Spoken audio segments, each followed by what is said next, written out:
کہ اپنے بچوں کو عزت دو، عزت دو، عزت دو، عزت دو۔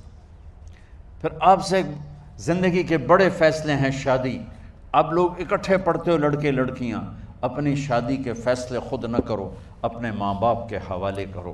اس میں شرافت بھی ہے، اس میں برکت بھی ہے، اس میں رحمت بھی ہے، اور اس میں والدین کی دعائیں بھی ہیں۔ کورٹ میرج کو ہوا نہ دو۔ Boy friend girl friend culture ہمارا نہیں ہے۔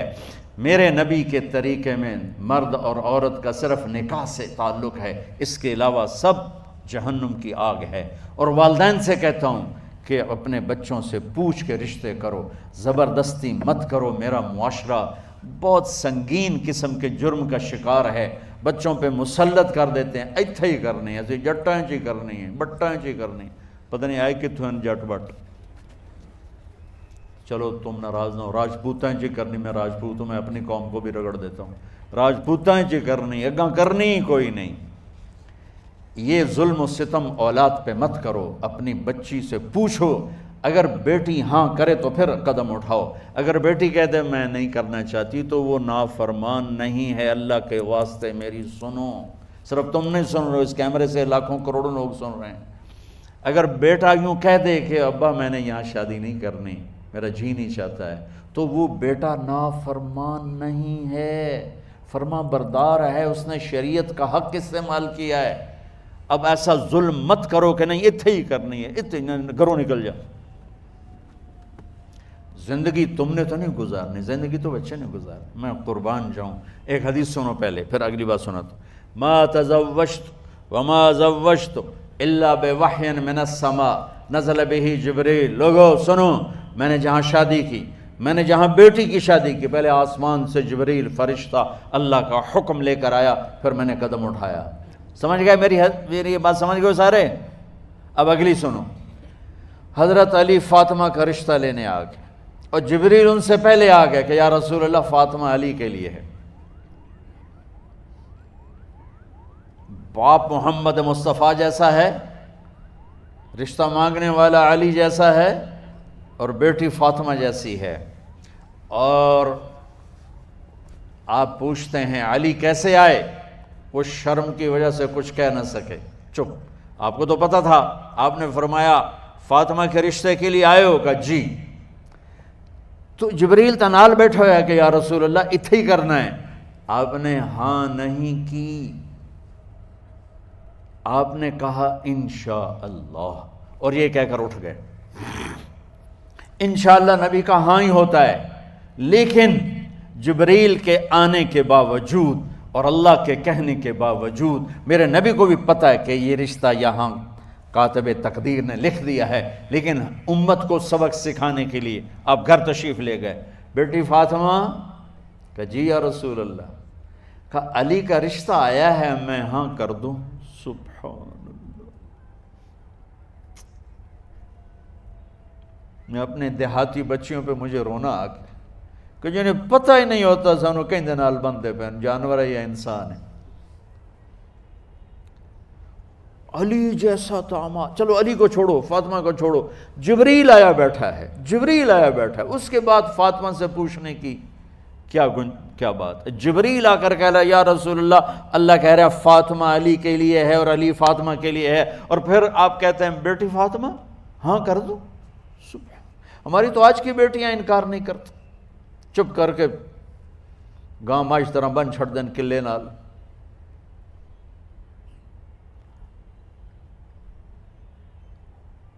کوئی ان کے اندر کے جذبات کو سننے والا کوئی نہیں ہوتا، اپنی انانیت پر یہ فیصلے کرتے ہیں، اور میرا نبی کہہ رہا بیٹی ہاں کر دو۔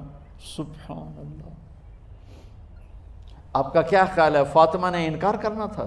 یہ بیٹیاں نہیں انکار کرتی تو فاطمہ نے کہاں کرنا تھا؟ لیکن یہ سبق دینا تھا ان والدین کو جو نادانی میں نادانی کے فیصلے کر کے اولاد کو ہمیشہ ایک ٹھنڈی آگ میں دھکا دے دیتے ہیں۔ حضرت فاطمہ رضی اللہ تعالیٰ عنہا نے جب ہاں کی، پھر آپ باہر نکلے۔ اچھا مزے کا واقعہ ہو، حضرت علی اٹھ کے باہر نکلے تو صحابہ باہر کھڑے انتظار کر رہے تھے کہ کیا ہوا۔ حضرت علی کو بھیجنے والے تھے عبد الرحمن بن عوف. پہلے ابو بکر گئے تو آپ نے انکار کر دیا، عمر گئے رشتہ مانگا، آپ نے انکار کر دیا. عبد الرحمن بن عوف نے علی سے کہا آپ جائیں، آپ کا رشتہ رد نہیں ہوگا. کہنے لگے میرا تو ذاتی گھر بھی کوئی نہیں، مجھے کہاں سے رشتہ ملے گا، میں تو بالکل غریب ہوں. کہا نہیں تم جاؤ. تو واپس آتے انہوں نے عبد الرحمن بن عوف پہ چڑھائی کر دی. وہ کیا ہے نا تو مینوں گلے آئی، انکار ہو گیا. تو صحابہ نے پوچھا کیا ہوا؟ کہا کچھ کہا ہی نہیں، چپ کر کے اٹھ گئے. تو عبد الرحمن بن عوف کہنے لگے کچھ بولے صحیح. کہ بس اتنا کہا انشاءاللہ. کہا تو مبارک ہو، نبی کا انشاءاللہ ہاں ہوتا ہے. کہا اچھا تو اتنے میں آپ باہر تشریف لے. کہا علی، کہا جی، کہا لو بلاؤ، لوگوں کو بلاؤ.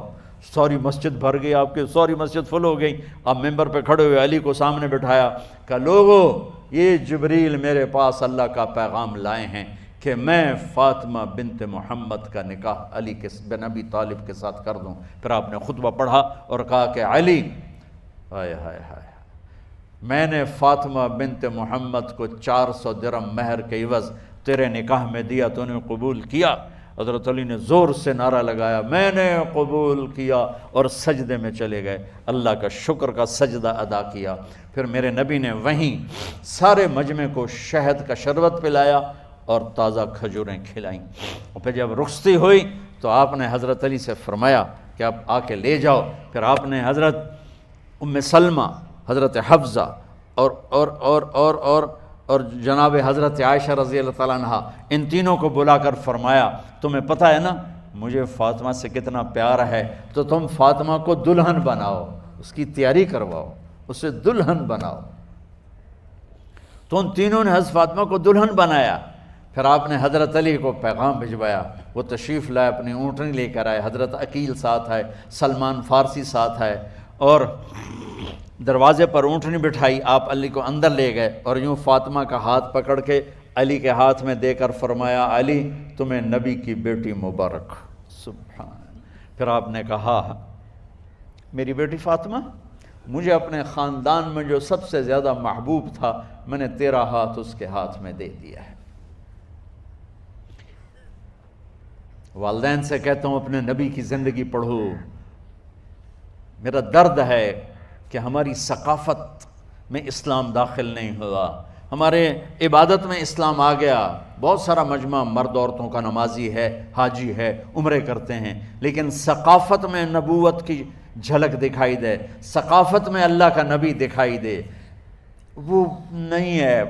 زندگی بیت گئی اس انتظار میں، مدت سے لگ رہی تھی لب بام ٹک ٹکی، تھک تھک کے گر گئی نگہ انتظار آج، پتہ نہیں کب صبح ہوگی. چلو کہتے تو جائیں مجھے ہے اگرچہ بت ہیں جماعت کی آستینوں میں، مجھے ہے حکم اذان لا الہ الا اللہ.